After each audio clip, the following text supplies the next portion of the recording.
Attention दोस्तों, आप सबका एनएससी फिजिक्स क्लास में स्वागत है, खैर मकदम है। आज मैं आपके लिए काफ़ी important topic 2 in 1 physics plus chemistry 11th plus 12th दोनों के लिए काफ़ी इम्पॉर्टेंट एक्सरसाइज थर्मोडायनेमिक्स का तीसरा चैप्टर, नाम specific heat capacity, latent heat and laws of thermodynamics। ये काफ़ी इम्पॉर्टेंट एक्सरसाइज है। इसका यूज़ आपको हमेशा जीवन भर में भी करना है, फिजिक्स में भी, केमिस्ट्री में भी, 11th में भी और 12th में भी, आगे भी। सबसे पहला सवाल है, what is specific heat capacity. Hindi इसका विशिष्ट ऊष्माधारिता होता है, थोड़ा बहुत 9th में पढ़ाया जाता है, 9th के फिजिक्स में। देखिए ये वर्ड स्पेसिफिक जहाँ भी आए वहाँ पर कुछ ना कुछ यूनिट होगा, वन होगा, हिंदी में बोलेंगे तो एक होगा, एकांक होगा। स्पेसिफिक हीट कैपेसिटी को पहले आप अपने लैंग्वेज में समझें कि 1 kg का कोई भी ऑब्जेक्ट हो और उसका टेम्परेचर 1 डिग्री सेंटीग्रेड से बढ़ाना हो। कैसे बढ़ाना है? 50 है तो 51 कर देना है, 30 है तो 31 कर देना है। क्या हो गया? इस बढ़ाने में जितनी हीट चाहिए, 1 kg का कोई भी ऑब्जेक्ट हो और उसका टेम्परेचर कितना बढ़ाना हो, 1 डिग्री सेंटीग्रेड से। मान लो अगर 10 डिग्री सेंटीग्रेड है तो गर्म करके उसको कितना करेंगे, 1 बढ़ाइए ना, 10 में 1 बढ़ाइए कितना होगा, 20 है तो 1 जोड़ना भी नहीं आ रहा क्या, 15 है तो सिर्फ 1 डिग्री सेंटीग्रेड बढ़ाना हो, उसके लिए जितना हीट चाहिए उसका नाम है specific heat capacity. 1 kg milk है, 1 kg वाटर है, उसका टेम्परेचर 1 डिग्री सेंटीग्रेड से बढ़ाना है तो उसके लिए जितना हीट चाहिए that is called specific heat capacity. ये तो अपने लैंग्वेज में हुआ। फिजिक्स के लैंग्वेज में क्या कहेंगे या केमिस्ट्री के लैंग्वेज में, the amount of heat. Specific heat capacity क्या है? अमाउंट ऑफ हीट है। क्या है ये? अमाउंट ऑफ हीट है। ये हीट किसके लिए चाहिए? रिक्वायर्ड, मतलब आवश्यक हो, required to unit increment in temperature of unit mass object. 1 kg का कोई भी ऑब्जेक्ट हो, यूनिट मास मतलब वही होता है 1 kg, 1 ग्राम, 1 पाउंड, लेकिन SI में kg ही होता है। यूनिट मास ऑब्जेक्ट का टेम्परेचर कितने से बढ़ाना हो? यूनिट से बढ़ाना हो, उसके लिए जितना हीट चाहिए that is called specific heat capacity. The amount of heat required to unit increment in temperature of unit mass object is called a specific heat capacity denoted by C। C का formula होगा heat by mass into temperature difference। heat by mass into temperature difference। heat लिखा तो H, mass लिखा तो M, temperature difference delta T। ये C का formula होता है heat by mass into temperature difference. C बोला तो C for cat, C for cat, क्या C फॉर बोलिए काओ, क्या होगा C for? Specific heat capacity. H for Hamid sir नहीं, यहाँ H फॉर क्या है? हीट। M फॉर क्या है? मास। और डेल्टा T क्या है? Temperature difference. Temperature difference. अब यूनिट निकालिए सी का, हीट का यूनिट बोलो, हीट का ऐसा यूनिट जूल, मास का ऐसा यूनिट केजी, टेम्परेचर का ऐसा यूनिट केल्विन। केजी नीचे ऊपर जाएगा, KG inverse, kelvin inverse. Dimension heat का ml² T इनवर्स 2, मास का m, टेम्परेचर का k, mm खत्म तो m0 L² T inverse 2 k inverse. Water के लिए, क्योंकि जल ही जीवन है, क्या जी, वाटर हमको हमेशा चाहिए, इसलिए वाटर का सी हमेशा याद भी चाहिए। एग्जाम में दिया नहीं जाएगा, ऑब्जेक्टिव में पूछा भी जाएगा। What is the value of a specific heat capacity of water in SI system? तो 4200 जूल केजी इनवर्स पर डिग्री सेंटीग्रेड। सीजीएस में ये होगा 1 कैलोरी पर ग्राम पर डिग्री सेंटीग्रेड।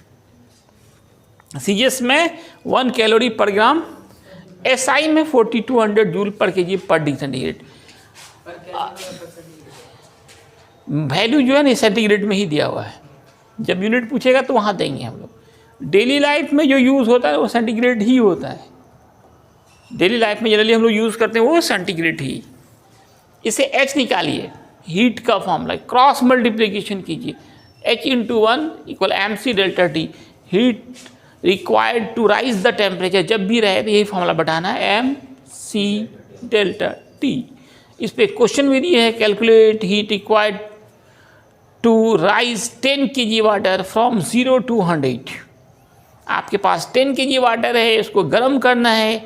शुरू में उसका टेम्परेचर मान लिया गया 0 है, बाद में इसको कहाँ तक पहुँचाना है, 100 पहुँचाना है। कितना हीट चाहिए, जब भी हीट चाहिए फॉर्मूला बैठाएंगे mc delta T. m mass है, कितना kg है, 10 kg, c का मान होता है 4200, डेल्टा टी कितना होगा, 100 - 0।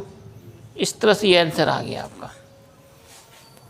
नेक्स्ट देखें, thermal capacity. Next topic is thermal capacity. Thermal capacity, इस दोनों में थोड़ा सा डिफरेंस है, दिमाग लगा के याद कीजिए ना तो अभी याद हो जाएगा दोनों में क्या डिफरेंस है। ठीक है, स्पेसिफिक हीट कैपेसिटी में हम लोगों ने कहा, क्या कहा, यूनिट मास ऑब्जेक्ट, उसमें कंडीशन लगा हुआ है मास 1 kg होना चाहिए। थर्मल कैपेसिटी में कोई भी ऑब्जेक्ट हो, कितना भी मास हो, 5 kg, 10 kg, 50 kg, 1000 kg, कोई भी ऑब्जेक्ट हो, उसका टेम्परेचर 1 डिग्री सेंटीग्रेड से बढ़ाने के लिए जितना हीट चाहिए वो थर्मल कैपेसिटी है। स्पेसिफिक में क्या बोलते हैं, यूनिट मास का टेम्परेचर 1 डिग्री सेंटीग्रेड बढ़ाना है। यहाँ कहता है कोई भी ऑब्जेक्ट हो, चाहे 1 ग्राम हो, 5 kg हो, 50 क्विंटल हो, उसका टेम्परेचर 1 डिग्री सेंटीग्रेड, दोनों में 1 ही डिग्री सेंटीग्रेड बढ़ रहा है। डिफरेंस सिर्फ मास का है। स्पेसिफिक में मास 1 होगा, यूनिट होगा, और थर्मल कैपेसिटी में कोई भी ऑब्जेक्ट होगा चलेगा, उसका टेम्परेचर 1 डिग्री सेंटीग्रेड से बढ़ाना हो, उसके लिए जितना हीट चाहिए वो कहलाता है थर्मल कैपेसिटी। इसका फॉर्मूला हो जाता है heat by increment in temperature difference. Heat का फॉर्मूला अभी पढ़ा आप, mc delta T, delta T cancel, तो क्या हुआ, mc। m बोला तो मास और c बोला तो भूल गए तुरंत, स्पेसिफिक हीट कैपेसिटी। c, इस चैप्टर में c कम से कम 100 बार आएगा। c बोला तो स्पेसिफिक हीट कैपेसिटी। यूनिट इसका जो निकालिएगा इसी फॉर्मूले से निकालिए, हीट बाई टेम्परेचर, हीट का जूल, टेम्परेचर का केल्विन, तो जूल केल्विन इनवर्स। डायमेंशन यही से निकालिए, हीट का ml² T इनवर्स 2, टेम्परेचर का k। तो इस तरह से डायमेंशन भी निकल गया। अब है principle of calorimetry. Next topic है प्रिंसिपल ऑफ कैलोरीमेट्री। ये क्या है, प्रिंसिपल ऑफ कैलोरीमेट्री क्या है? ये कहता है कि अगर 2 ऑब्जेक्ट हो, कितने ऑब्जेक्ट हो, 2 ऑब्जेक्ट्स, और दोनों किस में हो, contact.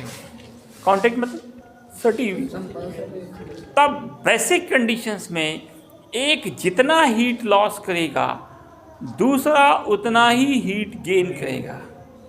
Heat loss by one object is equal to the heat gain by another object. इसी का नाम है principle of calorimetry. If 2 objects lie in contact then heat loss is equal to the heat gain. आप किसी को 500 रुपया दिया तो आपने कितना लॉस किया, अगले ने कितना गेन किया, दोनों बराबर ना होगा, जितना देंगे उतना ही दूसरा गेन करेगा। इसी तरह से दो ऑब्जेक्ट है कांटेक्ट में है, एक जितना लॉस करेगा दूसरा उतना ही गेन करेगा। हीट लॉस बराबर हीट गेन। न्यूमेरिकल्स में खासकर इसका यूज होता है। उसका यूज दिखाने के लिए हमने एक न्यूमेरिकल लिया है। जैसे आजकल ठंडा का दिन था तो आप लोग क्या करते थे, अंडा बॉयल करते थे। अब उसको जल्दी जल्दी छीलना है तो काफ़ी गर्म में तो क्या करते, पानी के अंदर डाल देते थे, क्या हो जाए थोड़ा वो ठंडा हो जाए। करते ही नहीं करते हैं ऐसा। तो अंडा को, ये अंडा है मान लो, पानी में डाल दिया क्या होने के लिए, ठंडा होने के लिए। तो अंडा को क्या करना है, ठंडा। मान लो अंडे का टेम्परेचर था 90, वाटर का था 10, वाटर का था 10। अब इसके अंदर डालेंगे तो क्या होगा, अंडा ठंडा होगा, इसका टेम्परेचर घटेगा और वाटर क्या करेगा, गर्म होगा, हीट गेन करेगा ना। ये लॉस कलर कहाँ जा रहा है, वाटर ही में ना जा रहा है, तो वाटर क्या करेगा, हीट गेन करेगा, तो वाटर का टेम्परेचर बढ़ेगा और ऑब्जेक्ट का टेम्परेचर, अंडे का टेम्परेचर घटेगा। तो कुछ देर के बाद दोनों का एक सेम कांस्टेंट टेम्परेचर आ जाएगा। That temperature is known as mixture temperature. या मिक्सचर मतलब मिला रहा है, तो क्या मिला रहे हैं, वाटर में अंडा मिला रहे हैं, ऑब्जेक्ट मिला रहे हैं, तो दो चीज़ मिला रहे हैं तो मिक्सचर हो गया। तो यहाँ पे ये कह रहा है calculate mixture temperature if an object of 5 kg temperature 90 gram is dipped into 10 kg water of 10 degree centigrade. Object का टेम्परेचर था 90, काफ़ी हॉट था, उसको ठंडा करना था, उसको हम लोग पानी में डुबा दिए। कितना पानी, 10 kg वाटर है और उसका वाटर का टेम्परेचर 10 है। आपको निकालना है कैलकुलेट मिक्सचर टेम्परेचर। ये पानी प्लस ऑब्जेक्ट मिलके मिक्सचर बन गया। इसका टेम्परेचर सबसे पहले हम मान लेंगे x। ऑब्जेक्ट का C दिया हुआ, C for object 2100 joule kg पर degree centigrade. Specific heat capacity of object दिया गया है। वाटर का स्पेसिफिक हीट कैपेसिटी आपको खुद याद रखना है, ये नहीं दिया जाएगा। 4200 इधर देखिए, इधर देखिए, ऑब्जेक्ट का आपको 200 दिया गया है। ये ऑब्जेक्ट का है, ये वाटर का, सब में जी वाटर का 4200, ये आपको याद रखना, एग्जाम में नहीं देगा ये। और आपको यहाँ पर ऑब्जेक्ट का दिया गया है 2100। अब देखो ऑब्जेक्ट क्या कर रहा है, हीट लॉस कर रहा है या गेन कर रहा है, क्यों, उसका टेम्परेचर ज़्यादा है तो हीट लॉस करेगा, तो हीट गेन कौन करेगा, वाटर। हीट लॉस बराबर क्या होता है, हीट गेन। हीट लॉस हो, हीट लॉस कौन कर रहा है, ऑब्जेक्ट कर रहा है, वो फॉर ऑब्जेक्ट। हीट लॉस हो या हीट गेन हो, दोनों का फॉर्मूला mc डेल्टा टी ही होता है। ये जो फॉर्मूला है mc delta T, heat loss हो तब भी mc delta T, heat gain हो तब भी mc delta T. Heat loss में क्या करेंगे, θ1 माइनस θ2।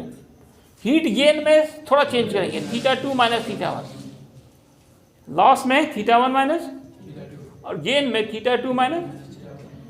तो mc डेल्टा टी, ऑब्जेक्ट का मास m0, specific heat capacity CO मानी ऑब्जेक्ट के लिए, सिंबल में MOCO लिख दिए हैं। वाटर का W लिख दिए हैं। तो ऑब्जेक्ट का मास 5 kg, उस सवाल में दिया हुआ है। ऑब्जेक्ट का C 2100, ऑब्जेक्ट का शुरू का टेम्परेचर 90, ऑब्जेक्ट का फाइनल टेम्परेचर घट के कितना आ रहा है, x। वाटर कितना kg लिए हैं, देखिए यहाँ पर 10 kg। वाटर का C आपको याद रखना है। और वाटर का टेम्परेचर अब बढ़कर कितना हो चुका है, x हो चुका है, गर्म हो चुका है वाटर। हमेशा बड़ा में से छोटा घटाते हैं। यहाँ पे 90 बड़ा है, x छोटा है, तो 90 माइनस x। यहाँ x बड़ा होगा, 10 छोटा होगा, तो x माइनस 10 करेंगे। हीट लॉस जब होगा, हीट लॉस होगा तो θ1 बड़ा होगा, θ2 छोटा होगा। हीट गेन होगा तो θ2 बड़ा होगा, θ1 छोटा होगा। तो हीट लॉस में mc θ1 माइनस θ2, हीट गेन में mc θ2 माइनस θ1। अब यहाँ 2100 है, ये 4200 है, दो बार में कट गया। 5 बन जा 5, 5 2 जा 10, कट गया।